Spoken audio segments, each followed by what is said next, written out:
Okay, greetings everyone, and welcome to this presentation that will revisit the rhetorical analysis worksheet for the podcast. This is required. I'm asking that all of you watch this. I just graded your first draft of your rhetorical analysis podcast worksheets, and you are not following the directions. And most of you, I will say there were two of you that did a wonderful job, and I commented on that in your feedback, so you will not have to watch this whole thing unless you want to.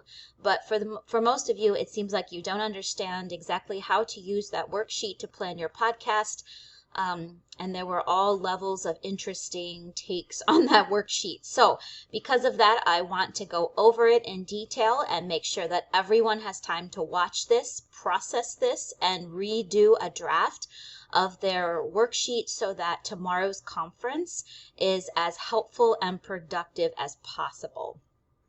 Okay, so the first step in this required revisit of this worksheet is for you to re-watch the video called The Last 20% of Your Grade. It seems like some of the mistakes that have been occurring on the worksheet are coming from a general misunderstanding of what's happening right now. And so I think that all of this was addressed in the video, and I'm not sure just because of your justice paper due date or what happened, but it seems like a lot of you had not watched this video just because of the mistakes you were making in your worksheet.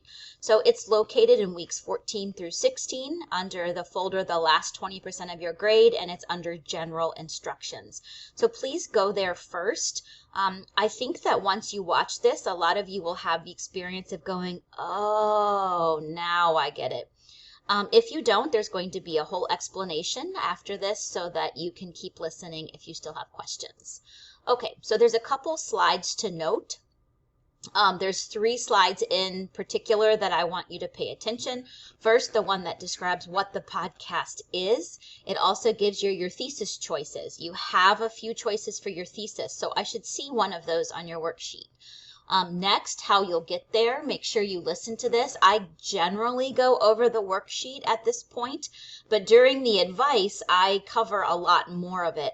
And so some of you will listen to this presentation, like I said, and be ready to go at that point because all those dots will be connected for you. And some of you will need more help. So let's get to that. So let's go over each part of the worksheet, and I'll talk to you about what I expect in those sections. So first, the title. It should be the title of your podcast. You are the author.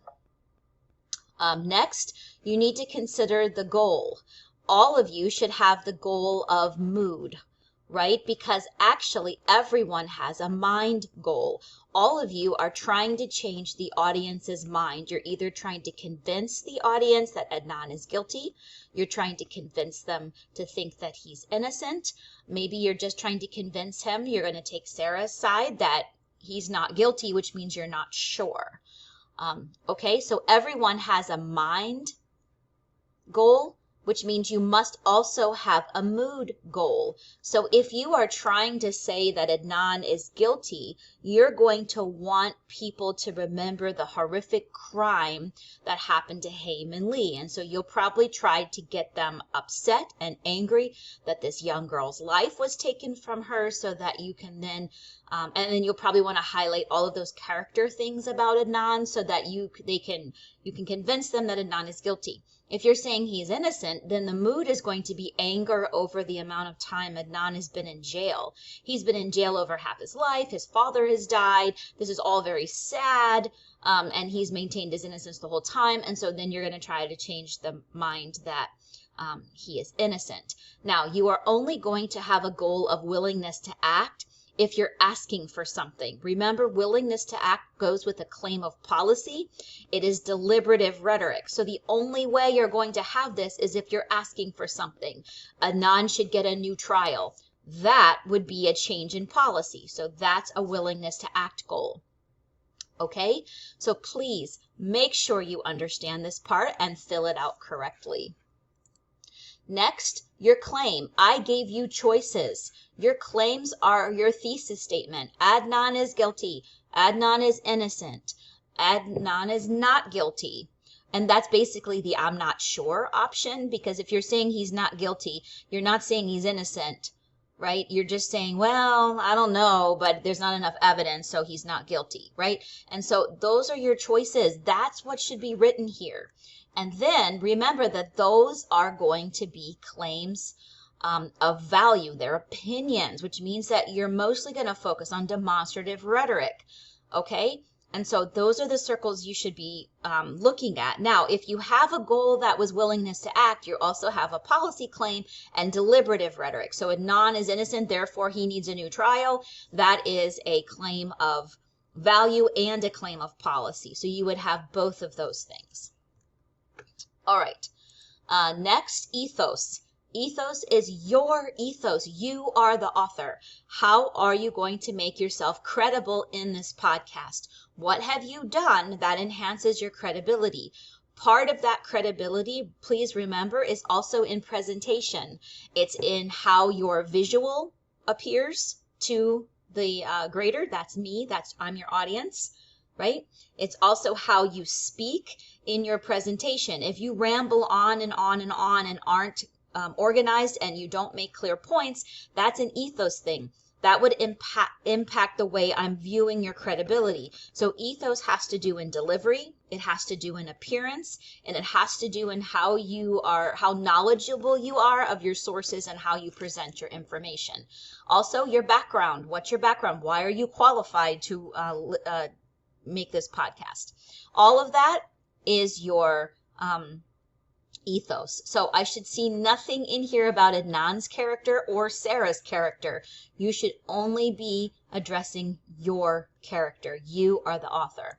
Next, pathos. Now, pathos is argument by emotion. Please know that anything you write in here also goes in here, because logical fallacies are any kind of emotional claim. So if you're appealing to pity, poor Adnan's been in jail for half his life, well, that's an appeal to pity, right? If it's an appeal to fear, if we do not have a failed trial and Adnan does not get another trial, then tons of people could be in jail that are innocent. Well, that's a slippery slope claim, and that's also an appeal to fear. So anything that you write here should also be over here as a logical fallacy, because it would be an emotional appeal.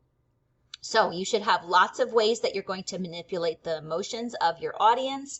It should be all the ways you're planning to do that with whatever storytelling, however you're making Adnan appear, or Hay appear, or Jay appear in your podcast. So to manipulate the emotions of your audience, and remember, you should also have them listed over here. Okay. Also, fallacies, you need to look back through all the different fallacies that were covered in your most recent rhetorical analysis, part 2. You should be using others. Remember, you're planning them this time. I've had a lot of students use misleading analogies before. They're using the all-natural fallacy, right? If Adnan is a golden child and he's this wonderful person, then therefore he could not possibly have been associated with a crime like this, right? They're using all sorts of those different fallacies on purpose. Maybe there's ad hominem fallacies in there. They're attacking Jay's credibility or something, or character, or Adnan's character, right? So you need to make sure you understand those different fallacies, even if it means rewatching the video. If you use a fallacy in your podcast that is not documented on your worksheet, that means you didn't know you were using it, and that is a problem. Good arguments use fallacies on purpose to manipulate their audience. When you do it unknowingly, that then impacts your credibility. You must know what you're doing so that you are being the most manipulative you can be. That's how you win your argument. So again, every fallacy you use in your podcast must be documented so that when I hear it, I say, oh, look, oh, they knew they were doing that. Ah, well done, right? That's what you want, okay? Next, logos. This is a syllogism. If, and, therefore. Therefore is your claim. Therefore, Adnan is innocent. Therefore, Adnan is guilty.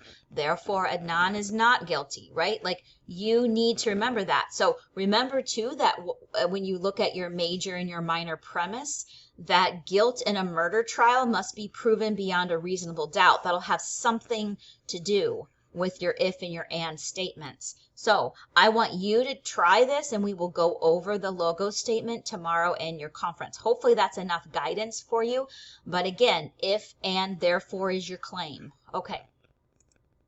Next, the outline becomes the journey. If you look at my advice, I told you to start in Cicero's outline. I said, have your claim first, then pick all of your evidence. That's your annotated bibliography, right? Because your evidence that you're citing becomes the sources for your podcast. So once you know that, you need to plan. This is the order I'm asking you to talk about things.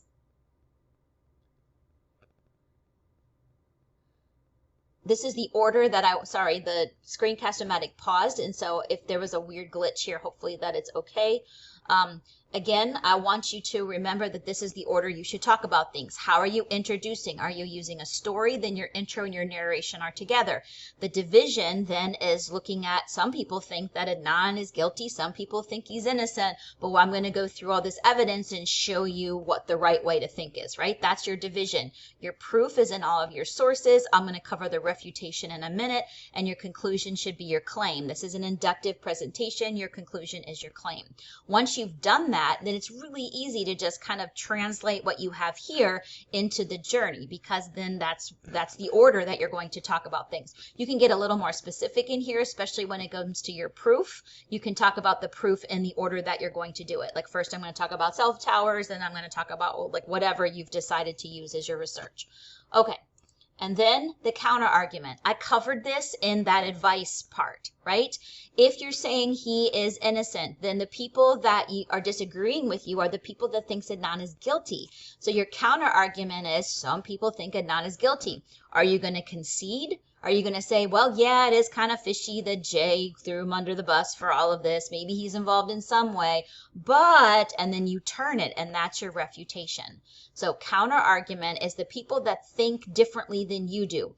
If you are saying that Adnan is not guilty, then you're kind of dealing with the people that think he's innocent and the people that think he's guilty, because you've taken that middle ground.